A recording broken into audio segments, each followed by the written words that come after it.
რა არის იცით, ხა ეს არ არის სიახლე, რომ საქართველოში არანაირი ინსტიტუციური წესრიგი არ არსებობს, ხო? ანუ თანამდებობა მის რეალურ ძალაუფლებასთან შეუთავსებელია. ეს ხა დიდი ხანია ცნობილია, ჩვენ ვიცით, რომ ჩვენი ხელისუფლება აი ამ ცივილიზებული ალგორითმით კი არ არის სტრუქტურირებული, ხო, რაც ქვია ინსტიტუციური მმართველობა, რომ პრემიერ-მინისტრი არის რეალური პრემიერ-მინისტრი შესაბამისი კანონით მინიჭებული უფლება-მოვალეობებით და პასუხისგებლობით და ნებისმიერი სხვა თანამდებობის პირი, არამედ არის არაფორმალური მმართველობა და შესაბამისად დელეგირება ხდება, არაფორმალურად დელეგირება ხდება ამ თუ იმ პირებზე რაღაც უფლებამოსილების.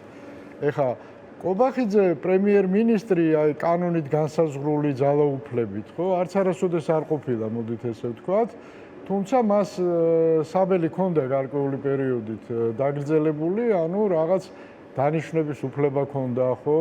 წოდებების მინიჭების უფლება ჰქონდა, ეგრე აი მისი ესე რომ ვთქვათ კარიერული აი დინარაძის კარიერა ესე რომ ვთქვათ ექსპრეს კარიერა მისი ხელიდან ხდებოდა, ხო, წარმოუდგენელი ფაქტია, სოფლიო ისტორიაში მე ეგეთ ფაქტს არ ვიცნობ, რომ ადამიანი ერთ თვეში გენერალ-მაიორი გახდეს, ხო? ხო და მაგრამ თუ დავაკვირდებით მინისტრთა კაბინეტში დღეს ფაქტობრივად მას აღარავინ აღარ ექვემდებარება, ხო? ანუ იმისაც რომ ვიღაცა გექვემდებარებოდეს, მას უნდა ქონდეს განცდა, რომ მისი დანიშნული ხარ, ანუ მასთან ხარ ანგარიშვალდებული დიდი ბოდიში, მაგრამ ვინ არის მთავრობაში ისეთი, ვისაც აქვს იმის განცდა, რომ კობახიძის დანიშნულია, ხო?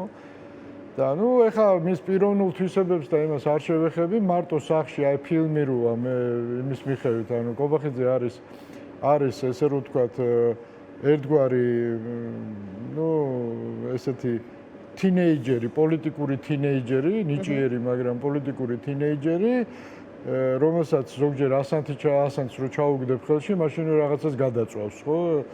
და დღეს უკვე ის აბსოლუტურ იზოლაციაშია. ბოლო მოჰიკანი ვინც მის კაბინეტში იჯდა და მასთან ერთად ჭორაობდა ყავაზე იყო დინარაძე. ეხლა ესაც მოაშორეს და ნუ უკვე ფაქტობრივად ის სრულად იზოლირებულია. ბიძინა ივანიშვილმა აღადგინა კონსტიტუციური წესრიგი, რასაც ქვია. მისი ბიძინას კონსტიტუციური წესრიგი აღადგინა, ამ ბავშვებს ერთი პერიოდი ჰქონდათ თავისი საკუთარი თამაშის ილუზია, ხო? და ეს დამახასიათებელია ბიძინასთვის, ხო? ის უქმნის ადამიანებს ილუზიას, რომ ისინი რეალურად რაღაც გადაწყვეტილებებს იღებენ და მე აკვირდება როგორ იქცევიან. და ამ ცუღლუტმა ბავშვებმა ბევრი ითამაშეს, ხო? აი იგივე ღარიბაშვილის кейსიც მათი მამაძაღლობების შედეგი იყო, ხო? იმიტომ რომ თავის დროზე შედგა გარკვეული გარიგება ღარიბაშვილსა და ნუ ეს საჯარო ინფორმაცია პრინციპში ყველა ვიცით, ხო? ღარიბაშვილსა და ივანიშვილს შორის ღარიბაშვილმა როგორც ჩანს აღიარა, რომ კორუფცია კი არ აღიარა, თქვა რომ კი ფულს შოულობდა, მაგრამ სალაროდან არ იპარავდა, ხო? ალბათ ბიძინა ივანიშვილს ესე უთხრა და იმისათვის რომ ბიძინა ყველაფერში ინფორმირებული არ იყო ყველაფერზე, მზად არის რომ თავის ფეხი წავიდეს ციხეში. ნუ რაღაცნაირად მოუქონა თავი ბიძინას, როგორც ჩანს შედგა გარიგება, მაგრამ ეს ბავშვები ამით არ დაკმაყოფილდნენ, როგორც ჩანს და წავიდნენ უფრო შორს. აი ძალიან ტექნიკურად ითამაშეს სხვათა შორის, ხო? ერთის მხრივ ბიძინაზე ითამაშეს იმით, რომ აი ეს კონსერვატორებმა, აი ამ ინაშვილმა და ვიღაცებმა ბოლო პერიოდში ხელისუფლების კრიტიკა რო დაიწყეს, ესენი ბიძინას არწმუნებდნენ, რომ ეს არის ღარიბაშვილის თამაში, ანუ ღარიბაშვილის დაკვეთით ხდება ეს ყველაფერი, ეს წერილში იყო კიდევაც სხვა შორის.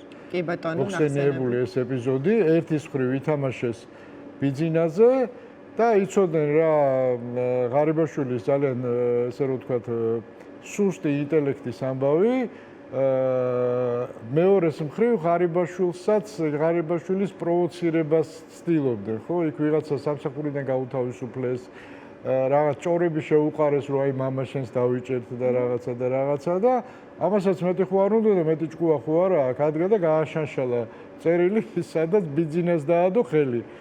და ამით უკვე ისარგებლეს, ანუ ბიძინა გაბრაზდა ღარიბაშვილზე, რომ ის თვლიდა, რომ ის იცავდა იმას ხელშეკრულების პირობებს.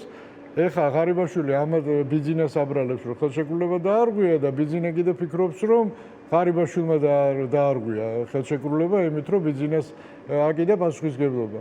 სინამდვილეში ამ ბავშვების თამაში იყო ეს ყველაფერი, ხო? ეს ამიტომაც დაისაჯა. არ ვიცი ეხლა ეს ოტელოდან თუ არ ვიცი რომელი სიუჟეტიდან აიღეს ეს სცენარები, მაგრამ ამათმა ორივე მხარეზე ითამაშეს, ფაქტობრივად დააპირისპირეს ღარიბაშვილი და ბიძინა, მაგრამ ბიძინა არ არის ესეთი მარტივი ტიპი, რომ ეს თამაშები ვერ გაშიფროს და როგორც ჩანს რაღაც მომენტში გაბრაზდა რა.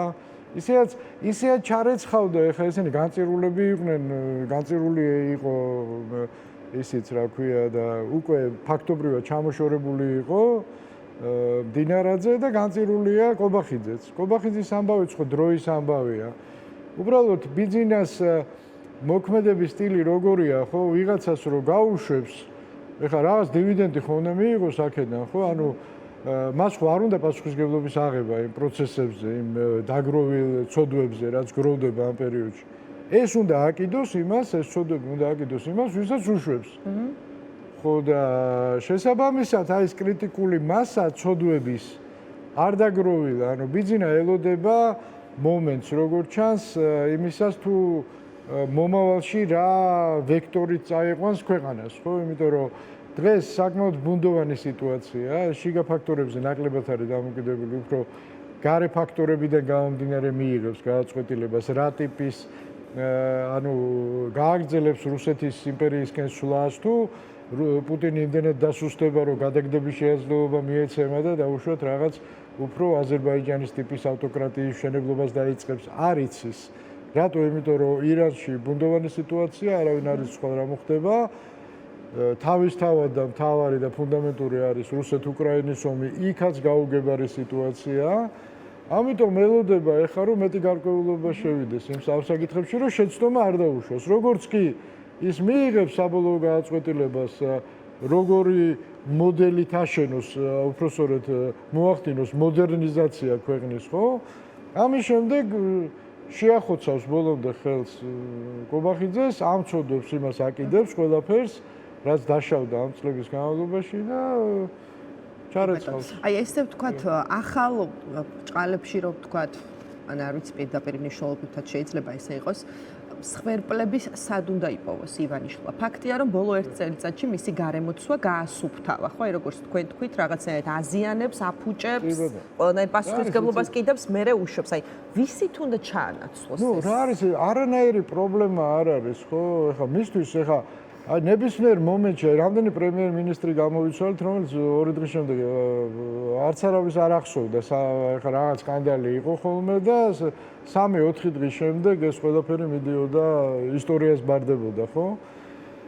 რატომ? იმიტომ რომ თვითონ ქართული ოცნება ეს ხო არ არის რაღაც პარტია. ეს არის გარკვეული სექტა, მონოთეისტური სექტა, სადაც ერთი ადამიანია ფაქტიურად, ხო? ის არის ამ სააქციო საზოგადოების 100%-ის აქციების 100%-ის მფლობელი. აი ყველა რო გაუშვას, მთელი პარლამენტი, მთელი მთავრობა, ხვალ სახში რო გაუშვას და ქუჩიდან რო აკრიფოს ვიღაცები, არაფერი არ შეიცვლება ამით.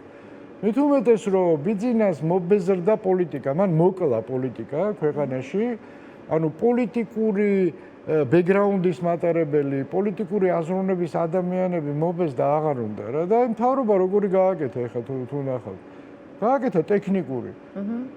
როგორი მთავრობა გააკეთა, იცით რომ აი რაღაც ინფრასტრუქტურის მინისტრიოც ეხლა რაღაც ნიუს უყურებდი რა, გვარი ვერ დავემახსოვრე, იცით გვარი?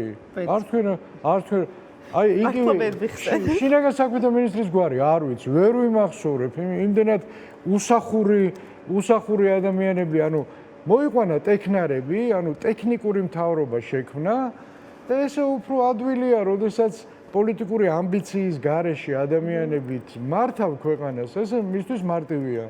პარალელურად აქეთ ოპოზიციაც, ესე რომ ვთქვათ, იმ პოზიციაში ჩააგდო, რაშიც უნდოდა და შექმნა გააერთიანა ფაქტიურად პარტია და სახელმწიფო ერთპარტიული სისტემა ჩამოაყალიბა და ესე მართავს რა ტექნიკური მთავრობით.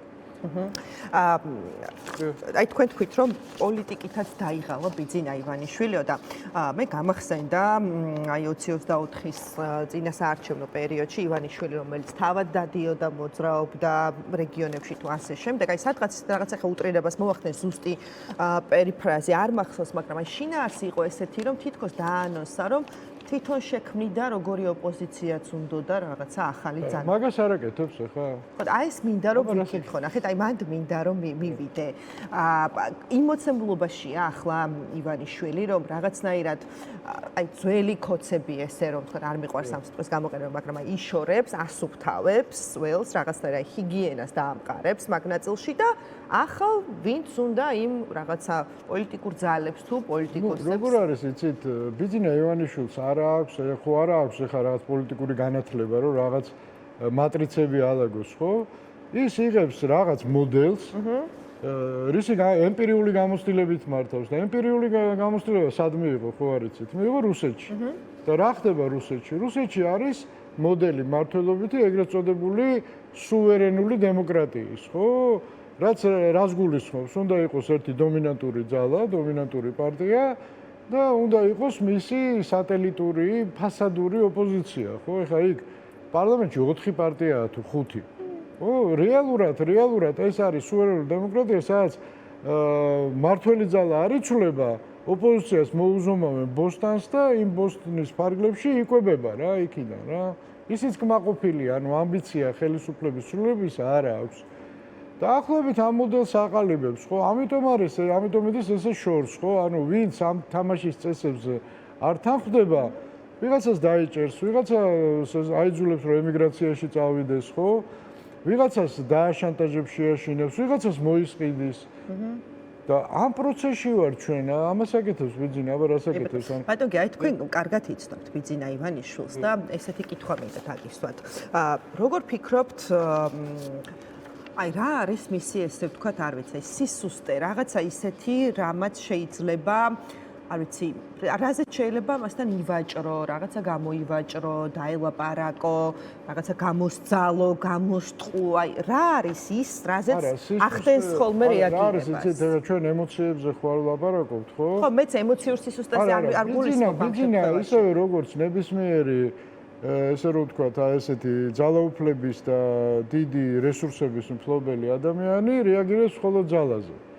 მხოლოდ ძალაზე, ის კომპრომისზე, მოლაპარაკებებზე მიდის იმ შემთხვევაში, მხოლოდ თუ მეორე მხარეს დაინახავს რეალურ ძალას. რეალურ ძალას, ხო? სხვა შემთხვევაში რატო უნდა წავიდეს მოლაპარაკებებზე, ხო? ბიძინა ივანიშვილი, აი თუ გავიხსენებთ ჩვენ ამ 10 წლეულის ისტორიას, ის უკან იხევდა და მოლაპარაკებაზე მიდიოდა მხოლოდ იმ შემთხვევაში, თუ ძალას ეტაკებოდა. აი ბოლო აქციები როდესაც იყო ხო მართლაც 100,000-ზე მეტი ადამიანი როდესაც გამოვიდა. ეს არ იყო ძალა, იმას უკან არ დაუხევია პირიქით, უფრო ბრუტალური იყო. არა, დიდი კი, მაგრამ იმან რო არ გაამართლა, მერე დაიწყეს ლავირება, ხო? და ეხა ჩვენ როდესაც ძალაზე ვლაპარაკობთ, კი 100,000 ადამიანი გამოვიდა, მაგრამ საქმე იმაში გახლავთ, რომ ეს 100,000 ადამიანი როგორც ერთ ბრძოლაში, ხო, მასშტაბურია ეს სურათი, რა თქმა უნდა, მაგრამ ეს არ იყო სისტემური პროტესტის გამოვლინება. რას გულისხმობ გეტყვით, ხო? არმია, რაც არ უნდა მრავალრიცხოვანი იყოს, რაც არ უნდა სულ დევგმირებით იყოს დაკომპლექტებული, თუ მას არ აყავს სარდლობა, რომელსაც აქვს გენერალური გეგმა, ხო, ბრძოლის გეგმა, ომის გეგმა, უფრო კამპანიის გეგმა, მოდით ესე ვთქვათ, ხო? არა აქვს სტრატეგია და ტაქტიკა, სარდლობის გარეშე, მსოფლიო ომების ისტორიაში თქვენ ვერ ნახავთ პრეცედენტს, რომ სარდლობის გარეშე არმიას ომი მოეგო. და ამ დროს რა ხდებოდა ამ აქციებზე სარდლო, ვინც უნდა უსარდლოს ამ ყველაფერს, ანუ ოპოზიციური პოლიტიკური ძალები. ამ აქციებმა არ გაიკარა, რატო? იმიტომ რომ იმათაც არა აქვთ ნდობა. ჩვენ ხო ამ რეალობაში ვცხოვრობთ, ოპოზიციას აქვს საზოგადოებაში საკმარისი ნდობა, რომ კონსოლიდაცია მოხდეს იმ ძალიან დიდი პროტესტის. დამერწმუნეთ, როგორც კი გამოჩნდებიან იმ ტიპის ლიდერები, რომლებიც მოიპოვებენ ავტორიტეტს, მოიპოვებენ ხალხის ნდობას და მოხდება აი ამ დათითოკაცებული, გადანაწილებული სხვადასხვა სოციალურ თუ პროფესიულ ჯგუფებში პროტესტი, შეუერთდება და ამის კონსოლიდაცია მოხდება, ბიძინა ივანიშვილი მაშინ უკან დაიხევს. იმიტომ რომ ის რეაგირებს მხოლოდ ძალაზე. ძალა უნდა დაუპირისპირო, ეხა ემოციები, რაღაც მორალის კითხვა, რაღაც ესე რომ ვთქვათ, სხვადასხვა რაღაც სიყვარულის ახსნები არ რეაგირებს ის ამაზე, ხო ის იცავს საკუთარ კეთილდღეობას და საკუთარ უსაფრთხოებას და მხოლოდ მაშინ მოდის მოლაპარაკებებზე, როდესაც მის უსაფრთხოებას და კეთილდღეობას რეალური საფრთხე დაემუქრება. ჩვენ დღეს ფეხების ბაკუნის მეც ოპოზიციიდან ვერაფერს ვერ ხედავ და კომენტატორებად იქცენ ფაქტიურად, ხო? კომენტატორებად იქცენ, დაждები, აი რაღაცა მოხდება, ანუ დღის წესრიგს ვერც ერთი პოლიტიკოსი ვერ ქმნის დღეს. დიდი ბოდიში, მაგრამ ოპოზიციას იმდენი თემა აქვს, რაზეც შეუძლია დღის წესრიგის შექმნა. სისტემურად ისე კი არა, რომ დაждება ტელევიზორში იტყვის ერთხელ და სამ დღეში ყველას თემა ავიწყდება, ესე არა, სისტემურად. უნდა აიღონ თემა და ბოლოში გაიტანონ. იმიტომ რომ ადამიანს ამომრჩეველს, ხო, ვინც მას უნდა გაყვეს, ის მარტო იმას კი არ მიყვება, ვინც მოწონს. ძალასაც უნდა ხედავდეს. და ამ ძალას ასხივებს ჩვენთან რომელიმე პოლიტიკოსი, ვერც ერთი. კი, გასაგებია, მე მათ არ მინდა ყველაფერზე ხო, არ არიან სასათბურე პირობებში, არა ბატონია. ამის თქმა მინდა, რომ მე არ ვამბობ, რომ ისინი არიან ამაზე ექსკლუზიურად პასუხისგებლები, ხო? მათ თავის წილი აქვთ, მაგრამ ლომის წილი ბიძინასია, ბუნებრივია, ბიძინა ხომ მთელი ამ წლების განმავლობაში მუშაობდა არა იმაზე, რომ წარმოეჩინა, რომ თვითონ იყო კარგი კაცი. მას ეს არ აინტერესებდა. ის მუშაობდა იმაზე, რომ დაემტკიცებინა, რომ ყველა მასზე უარესია, ანუ ყველა ტალახში ამოეთხვარა, ყველას კომპრომეტირება მოეხდინა და ამაზე ამუშავა უზარმაზარი სისტემა, ხო? პროპაგანდისტული იქნებოდა ეს პოლიტიკური თუ ამ შემდეგ უზარმაზარი რესურსები ჩადო ამაში ყველაფერში. ამ დროს ნორმალური ადამიანი როგორ იქცევა, ხო? ნორმალური ადამიანი უნდა ამტკიცებდეს, რომ ის არის კარგი, ხო და არა იმას, რომ ყველა სხვა მასზე უარესია, მაგრამ ბიძინა ამ მიმართულებით წავიდა. და ეხლა ეუბნება საზოგადოებას არ მოგწონთ, ვართ, კაი ბატონო, მაგრამ ესენი საერთოდ ვინ არიან? აი ამ ენაზე ელაპარაკება. და ეს მუშაობს? გარკვეულწილად მუშაობს. ნიჰილიზმის, სკეპტიციზმის საზოგადოებაში, აბა რატომ არის თქვენ რა გონიათ? იმიტომ კი არა ოპოზიციონერები ეჯავრება ხალხს, არა, ვიღაცები მოწონს. ვიღაცები მოწონს, მაგრამ ამბობენ, რომ არაფრის თავი არ აქვს რა. კი, ნუ შეიძლება აი რა სწორ რაღაცებს ლაპარაკობს ეს კაცი, მაგრამ არაფერი არ შეუძლია. ამიტომ ოპოზიციურმა პარტიამ რომ მოახერხოს პროტესტის კონსოლიდაცია, მას თუნდაც მინი, მაგრამ გამარჯვებები ჭირდება, რომ ადამიანებმა ირწმუნონ, რომ აი ამ საკითხში რაღაცა მიაღწია. და ჩვენი ოპოზიცია ასხივებს ლუზერობას. ამას ასხივებენ, წუწუნებენ. ჯიშდა წუწუნით არიან დაკავებულები. და თურმე რა ყოფილა დემოკრატია და რა ბიძინა რო ცუდია, ამას გვიხსნიან. ხალხი უნდა გაავიგეთ, რომ ბიძინა ცუდია. ისიც ვიცით რა კარგია თავისუფლება. ეს ვიცით. თავი ის კი არის, რომ თქვენ ეხა თეორიულად ეს გვიხსნათ. პრაქტიკულად რა შეგიძლიათ გვაჩვენოთ რა. გადადგით რამე ნაბიჯები. ეს არავის არ უნდა. ხალხში გავდივართო იძახიან, ხო? ხალხს დიდი ბოდიში როგორ დადიან? დაურეკავენ ვიღაც თავის ახლობელს, ის თავის 500 თესავს მოიყვანს 5 კაცს, ამათ შეხვდებიან და აი ხალხში გავედით თუ გვიმტკიცებენ, ხო? ეხა ხალტურა პოლიტიკაში არ ამართლებს რა. პოლიტიკაში უნდა ჩაიცვა რკინის ქალამნები და კედელი უნდა ანგრიო რა. სხვანაირად ეხა ეს თეთრი იმეებით, რა ქვია, პერანგებით და თეთრი ხელთათმანებით პოლიტიკის კეთება რეჟიმის პირობებში, ხო? ეს შეუძლებელია რა. ბატონო, იცით რა გითხოთ, აი ჩვენ როდესაც ღარიბაშვილს საუბრობდით, აი თქვენ თქვით, რომ ფაქტობრივად მეორე ირაკლის პროვოცირებულიც იყო ეს ამბავი, იყო რაღაცა თანხებთან დაკავშირებით, აი თქვენ რო ბრძანეთ, რომ აი ღარიბაშვილმა უთხრა ბიძინას, რომ იცით რა, აი კი მე რაღაც ფულს ვაკეთებდი, მაგრამ აი თქვენ შენ არ პარავდი ივანიშვილო, ხო, რაღაცა. ღარიბაშვილმა არ იცოდა, რომ ბიძინა ყველა ფულს თავისად თulis, მათ შორის ღარიბაშვილს. ხო და აი ნახეთ რა მინდა გკითხოთ. ღარიბაშვილი არ იქნება დარწმუნებული ვარ ერთ-ერთი, აი რაღაც სავარაუდოდ მაინც დაშვების დონეზე რომ გამოვიყენოთ ეს ტერმინები, ვინც ესე ვთქვათ, რაღაც ხელისუფლებაში ან ივანიშვილთან დაახლოებით ისარგებლა და ფული იშოვა, ხო? აი რა არის ის, რასაც ვერ პატიობს ივანიშვილი? აი თავარი, რასაც ვერ, ანუ ფულის შოვნა არ მგონია ეს იყოს, იმიტომ რომ ღარიბაშვილს ერთადერთი არ არის კიდევ ვიმეორებ, ვინც ფული იშოვა. ხო აი რა არის მაშინ ისაც არ პატიობს, ხო აი გახარიას кейსი პირდაპირ გონა მოღალატეს ეძახის გახარიას და იქ ცხადია მისი დამოკიდებულება, ხო აი მისი წასვლა, შემდეგ როგორც მოიქცა გახარია და ასე შემდეგ, მაგრამ აი თავარი მაინც რა არის, როგორ ფიქრობთ? ნუ რა არის იცით, რა თქმა უნდა, სისტემა დგას კორუფციაზე, ხო ეს არ არის რა თქმა უნდა კორუფციასთან ბრძოლა და ბიძინა იმიტომ არ გაბრაზებულა ღარიბაშვილზე, რომ ღარიბაშვილმა ფული მოიპარა, კორუმპირებული იყო. აბა ლიმიტს რა თქმა უნდა, გასცდა. კორუფციის გარეშე ამ ტიპის სისტემები ვერ არსებობენ, კორუფციაზე დგანან. კორუფციაა ესეთ სისტემების მამოძრავებელი ძალა და მდგრადობის უზრუნველყოფის ერთადერთი ინსტრუმენტი, იმიტომ რომ ეხა შენ პოლიტიკურ დავალებაზე იგივე მოსამართლეს რო ამუშავებ. ხელფასზე ხო არ დაგემორჩილება ხო იმას რაღაცა ლუკმა თუ არ გადაუგდე ხო არ იმუშა ანუ ზოგისთვის კონვერტებით მიაგ ზოგს ესე რომ ვთქვათ ერთლარად მიწას მისცემენ და 1000-ნაირი მეთოდი არსებობს ხო კორუფციული სისტემის და რაც შეეხება კონკრეტულ შემთხვევებში ხო რა თქმა უნდა იქ შეცდომებზეც არის ლაპარაკი გარკვეულ შეცდომებზე გარკვეულ ეჭვიანობაზე აი მაგალითად ანუ ერთი მიზეზი არ არის, ბევრი რაღაცა გროვდება, კრიტიკული მასა იკრიბება, მერე ვიღაცეები, აი კობახიძე აი დარწმუნებული ყოველდღე მიდიოდა და ეუბნებოდა ბიზნესს რო ფინანსური პრობლემები შეექმნა, ხო გვახსოვს ყველას. და ყოველდღე წვეთ-წვეთად კობახიძე ან მასთან აფილირებული ადამიანები ბიზნესთან მიდიოდა და აწვეთებდნენ, რომ აი შენ შენ ეგერ ზარავდები, ღარიბდები და ამ დროს აი ლილუაშვილი და ღარიბაშვილი მდიდრდებიან. ეს ჩაწვეთება საკმარისია ივანიშვილისთვის. არის ეგეთი ფიგურა, რომ არა, წვეთ-წვეთად ეხა ეს ხო არ ხდება ერთხელ უთხრეს და ესე ხო არ ხდება.